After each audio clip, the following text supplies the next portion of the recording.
Subscribe করুন আমাদের চ্যানেলটিকে এবং পাশের বেল আইকনটিকে প্রেস করুন নতুন নতুন ভিডিও সবার আগে দেখার জন্য। Hello guys, welcome to সিভিলোপিডিয়া।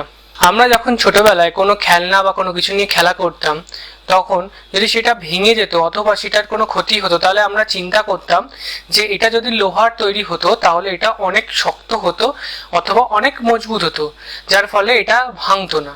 সেরকমই এই চিন্তার সাথেও আমাদের এরকমও অনেক সময় চিন্তা আসতো যে আমাদের বাড়িটা যদি লোহার তৈরি হতো তাহলে কেমন হতো। তো আজকের এই ভিডিওটিতে আমরা সেই চিন্তার লোহার বাড়ি ছেড়ে বাস্তবের লোহার বাড়ি অর্থাৎ স্টিল স্ট্রাকচার বিল্ডিং এর কথা আলোচনা করব। স্টিল স্ট্রাকচার বিল্ডিং আমাদের আশেপাশে কেন তৈরি করা হয় না, স্টিল স্ট্রাকচার বিল্ডিং এর অ্যাডভান্টেজ ডিসঅ্যাডভান্টেজ, এইসব বিষয় নিয়ে আজকের ভিডিওটি আমি তৈরি করছি। ভিডিওটিকে প্রথম থেকে শেষ পর্যন্ত অবশ্যই দেখবেন এবং ভিডিওটি যদি ভালো লেগে থাকে তাহলে অবশ্যই আমাদের চ্যানেলটিকে সাবস্ক্রাইব করবেন এবং সাবস্ক্রাইবের পাশে থাকা বেল আইকনটিতেও ক্লিক করবেন। আর যদি এরকম ধরনের ভিডিও আপনারা দেখতে চান তাহলে অবশ্যই আমাদের কমেন্ট করে জানান। আর দেরি না করে ভিডিওটা আমি শুরু করছি। স্টিল স্ট্রাকচার বিল্ডিং বলতে আমরা কোন ধরনের বিল্ডিংকে বোঝাতে চাইছি? যেসব বিল্ডিং এর ফাউন্ডেশনটা তৈরি করা হয় কংক্রিট দিয়ে, কলমটা তৈরি করা হয় স্টিল সেকশন দিয়ে, বিমটা তৈরি করা হয় স্টিল সেকশন দিয়ে, এবং বিমের উপরে যে আমাদের রুফ স্ল্যাবটা থাকে সেটা কিছু কিছু ক্ষেত্রে আরসিসি কংক্রিট দিয়ে তৈরি করা হয়। এছাড়াও আরসিসি কংক্রিট ছাড়াও আমরা উডেন প্যানেল অথবা স্টিল প্যানেল দিয়ে সেই রুফের স্ল্যাবটা আমরা তৈরি করতে পারি। এছাড়া যে ওয়ালগুলো থাকে সেগুলো puff panel, wooden panel, glass panel অথবা স্টিল প্যানেল ইউজ করে আমরা তৈরি করি। এই ধরনের বিল্ডিংগুলোকে আমরা স্টিল স্ট্রাকচার বিল্ডিং বলে থাকি। এই ধরনের বিল্ডিং আমাদের ভারত কিংবা বাংলাদেশ এবং তার আশেপাশে যে কান্ট্রিগুলো আছে সেসব কান্ট্রিগুলোতে খুব সহজে চোখে পড়ে না, কিন্তু ইউএসএ অথবা ইউরোপের বেশিরভাগ অঞ্চলে এখনকার দিনে স্টিল স্ট্রাকচার বিল্ডিং খুব সহজেই চোখে পড়ে। হাইরাস বিল্ডিং এর ক্ষেত্রে তারা স্টিল স্ট্রাকচার বিল্ডিং এ বেশিরভাগ প্রেফার করে থাকে। তো এই স্টিল স্ট্রাকচার বিল্ডিং এর অ্যাডভান্টেজ কি কি আছে যেগুলোর জন্য মানুষ স্টিল স্ট্রাকচার বিল্ডিং তৈরি করে? নাম্বার 1, স্টিল স্ট্রাকচার বিল্ডিং খুব কম সময় তৈরি করা পসিবল। যদি আমরা একটা আরসিসি বিল্ডিং তৈরি করতে চাই, সেই বিল্ডিংটা যদি দোতলাও একটা বিল্ডিং তৈরি করতে চাই তাহলে আমাদের মিনিমাম 3-4 মাস 5 মাস টাইম লেগে যাবে। কিন্তু স্টিল স্ট্রাকচার বিল্ডিংয়ের ক্ষেত্রে সেটা আমরা তার হাফ টাইমেই তৈরি করে ফেলতে পারবো, কিংবা তার থেকেও কম টাইমে আমরা তৈরি করে ফেলতে পারি। কারণ স্টিল স্ট্রাকচারের যে সেকশনগুলো আমরা ইউজ করি কলম এবং বিমের ক্ষেত্রে, সেই সেকশনগুলো আগে থেকেই রেডিমেড ফ্যাক্টরিতে পড়ে থাকে, সেগুলো জাস্ট নিয়ে এসে আমরা জয়েন করি। নাম্বার 2, স্টিল স্ট্রাকচার বিল্ডিং এর ক্ষেত্রে এক্সপেনশন করা খুবই সহজ। নাম্বার 3, স্টিল স্ট্রাকচার বিল্ডিং খুব তাড়াতাড়ি ডিসমেন্টাল করা সম্ভব।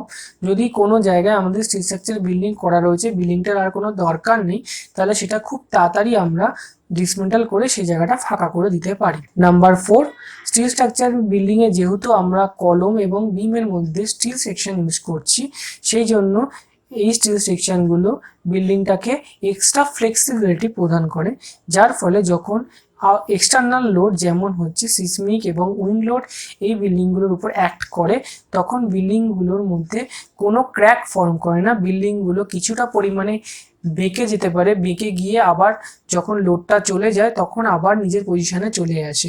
তো এটাকেই বলা হয় বিল্ডিংয়ের ফ্লেক্সিবিলিটি। তো সাধারণত আমরা আরসিসি বিল্ডিংয়ের ক্ষেত্রে এই ফ্লেক্সিবিলিটি পাওয়ার জন্য আমরা কংক্রিটের মধ্যে স্টিল ইউজ করে থাকি, কিন্তু এই ক্ষেত্রে আমরা ডাইরেক্ট স্টিল সেকশনের কলম এবং বিম ইউজ করাতে এই ফ্লেক্সিবিলিটিগুলো আমরা অটোমেটিকলি পেয়ে যাচ্ছি। নাম্বার 5, স্টিল স্ট্রাকচার বিল্ডিংয়ের ক্ষেত্রে আমরা রেডিমেড স্ট্রাকচারাল সেকশন পেয়ে যাই। যেমন ধরুন নিন, আমরা কলমের সেকশন, বিমের সেকশন, আমরা যদি রুফের প্যানেলগুলো যেমন স্ল্যাবের প্যানেলগুলো, ওয়াল প্যানেল অথবা আমাদের জয়েন্টের যে বোল্ট রিভেট এইসবগুলো আমরা মানে রেডিমেড পেয়ে যাই, কিন্তু আরসিসির ক্ষেত্রে আমরা রেডিমেড পাই না। আমরা স্টিল স্ট্রাকচার বিল্ডিংয়ের ক্ষেত্রে যেসব স্টিল আমরা ইউজ করি সেই স্টিলগুলো আমরা রিসাইকেল করা স্টিলগুলোকে নিয়েও আমরা কিন্তু এই স্টিল সেকশনগুলো আমরা তৈরি করতে পারি।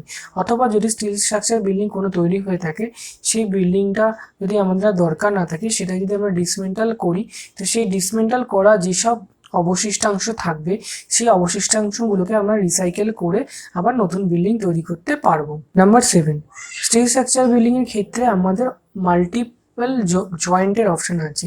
সাপোজ কংক্রিটের ক্ষেত্রে আমাদের কংক্রিটের যে জয়েন্টগুলো হয় সেগুলো একই ধরনের জয়েন্ট হয়, সেগুলো আলাদা কোনো জয়েন্ট হয় না। কিন্তু স্টিল স্ট্রাকচার বিল্ডিং এর ক্ষেত্রে আমরা তিন ধরনের জয়েন্ট সাধারণত করে থাকি: বোল্ট জয়েন্ট, ওয়েল্ডিং এবং রিভেটিং। এরপরে হচ্ছে স্টিল স্ট্রাকচার বিল্ডিং এর ডিসঅ্যাডভান্টেজ কি কি আছে। নাম্বার 1, স্টিল স্ট্রাকচারের যে ক্যালকুলেশন অ্যাজাম্পশনগুলো হয় সেগুলো খুব লেন্দি হয় এবং এগুলো খুবই ক্যালকুলেটিভ, মানে এগুলো অতটা সহজ না আরসিসি স্ট্রাকচারের মতো। নাম্বার 2, স্টিল স্ট্রাকচারের যে জয়েন্ট, মানে যে আমরা বোল্ট জয়েন্ট, ওয়েল্ডিং বা রিভেটিং যে জয়েন্টগুলো করি সেই জয়েন্টগুলো আলাদা করে ডিজাইন করতে হয়। সেগুলোর জন্য আলাদা একটা বড় ক্যালকুলেশন আছে, সেই ক্যালকুলেশনটাকে আমাদের আলাদা করে করতে হয়, তারপরে সেটাকে ইমপ্লিমেন্ট করতে হয়। নাম্বার 3, স্টিল স্ট্রাকচার বিল্ডিংয়ের যে কস্ট সেটা খুবই বেশি আরসিসি কংক্রিটের যে স্ট্রাকচারগুলো হয় সেগুলোর থেকে। সাধারণত ইন্ডিয়া বা বাংলাদেশের থেকেও বেশি, বাইরে হয়তো ইকুয়াল হতে পারে, কিন্তু ইন্ডিয়াতে আরসিসির থেকে স্টিল স্ট্রাকচার বিল্ডিংয়ের কস্ট অনেকটাই বেশি, প্রায় 1.5 গুণ। নাম্বার 4, স্টিল স্ট্রাকচার বিল্ডিংয়ের ক্ষেত্রে স্কিল লেবারের প্রয়োজন, মানে যেসব লেবার আগে থেকে ট্রেনিং প্রাপ্ত বা স্টিল স্ট্রাকচার বিল্ডিংয়ের কাজ করেছে, প্রত্যেকটা জিনিস নিয়ে তারা জানে, তো তারাই একমাত্র স্টিল স্ট্রাকচার বিল্ডিং তৈরি করতে পারবে। আরসিসি বিল্ডিংয়ের ক্ষেত্রে যেমন আমরা র্যান্ডাম কোনো যদি লেবারকে আমরা বোঝাই, বুঝিয়ে করানোর চেষ্টা করি তাহলে সে অনেকটাই করে দিতে পারবে, কিন্তু স্টিল স্ট্রাকচার বিল্ডিংয়ের ক্ষেত্রে একেবারেই সেটা পসিবল নয়। Number 5, temperature. যখন স্টিল স্ট্রাকচার বিল্ডিংয়ের ক্ষেত্রে এটা একটা মেজর ডিসঅ্যাডভান্টেজ, যখন টেম্পারেচার অনেকটাই বেড়ে যাবে, কোনো ক্ষেত্রে যদি টেম্পারেচার বেড়ে যায়, সাপোজ কোনো জায়গায় আগুন ধরে গেল, তো তখন সেই বিল্ডিংয়ের টেম্পারেচারটা বাড়তে থাকবে, যার ফলে বিল্ডিংয়ের যে সেকশনগুলো, স্টিল সেকশনগুলো, সেগুলো কোলাপস করে যেতে পারে। তো এটা একটা মেজর ডিসঅ্যাডভান্টেজ, টেম্পারেচার বেড়ে গেলে স্টিল স্ট্রাকচার বিল্ডিং ডিফর্ম করে যেতে পারে। নাম্বার 6 পয়েন্ট হচ্ছে করোশন বা জং। স্টিল স্ট্রাকচার বিল্ডিং যদি আমরা ঠিকঠাক করে মেনটেন না করতে পারি, মানে ইয়ারলি আমরা যদি সেটাকে রং না করি বা ঠিকঠাক করে মেনটেন না করি, তো এখানে রাস্ট ধরে যাওয়ার খুবই চান্স আছে, মানে জং ধরে যাওয়ার খুবই চান্স আছে। স্টিল স্ট্রাকচার বিল্ডিংয়ের মেনটেনেন্স কস্ট সাধারণ আরসিসি বিল্ডিংয়ের ক্ষেত্রে অনেক বেশি, সেই জন্যই আমরা সাধারণত স্টিল স্ট্রাকচার বিল্ডিং এড়িয়ে চলি। স্টিল স্ট্রাকচার বিল্ডিংয়ে প্রত্যেকটা ইয়ারে একবার করে রং করার দরকার পড়ে। যদি আমরা রংটা না করি তাহলে কিছু কিছু পোর্শনে রংগুলো চটে যাবে, সেই সব পোর্শন থেকে জল যদি স্টিল স্ট্রাকচার বিল্ডিংয়ের সেকশনগুলোর মধ্যে ঢুকে যায় তাহলে সেই জায়গা থেকে একটা জংয়ের সৃষ্টি হবে, সেই জংগুলো ক্ষয়ে ক্ষয়ে ক্ষয়ে ক্ষয়ে সেই জায়গাটা পুরো শেষ করে দিতে পারে। তো এটাও একটা স্টিল স্ট্রাকচার বিল্ডিংয়ের মেজর। তো অ্যাট লাস্ট যদি আমাকে যদি কিছু কনক্লুড করতে হয় তাহলে আমি এটাই বলবো, আমাদের ফিউচারে আমরা স্টিল স্ট্রাকচার বিল্ডিং চারিপাশে আমরা দেখতে পাবো, আশা করা যায়, কারণ আমাদের দেশের গভর্নমেন্ট অথবা বিভিন্ন দেশের গভর্নমেন্ট স্টিল স্ট্রাকচার বিল্ডিংকে as a green building promote করছে, কারণ আমরা আরসিসি বিল্ডিং যেগুলো তৈরি করে থাকি সেগুলোর জন্য অনেক বেশি পলিউশন হয়, সেই পলিউশনটা আটকানোর জন্য আমরা স্টিল স্ট্রাকচার বিল্ডিংকে অ্যাডপ্ট করতে পারি। কিন্তু সেরকমই স্টিল স্ট্রাকচার বিল্ডিংয়ে কিছু বড় বড় ডিসঅ্যাডভান্টেজও আছে, সেই ডিসঅ্যাডভান্টেজগুলো অবশ্যই আমাদের লক্ষ্য রেখে সেরকম প্রিকশন নিয়ে আমাদের স্টিল স্ট্রাকচার বিল্ডিং তৈরি করতে হবে। এবং আমাদের দেশে মানে ভারতে এবং বাংলাদেশেও আজকাল স্টিল স্ট্রাকচার বিল্ডিং তৈরি হচ্ছে। ইন্ডাস্ট্রিয়াল এরিয়াতে তো স্টিল স্ট্রাকচার বিল্ডিং অনেক আগে থেকেই তৈরি হচ্ছিল, কিন্তু ইদানিং আমরা রেসিডেন্সিয়াল বিল্ডিংয়ের ক্ষেত্রেও স্টিল স্ট্রাকচার বিল্ডিং লক্ষ্য করছি।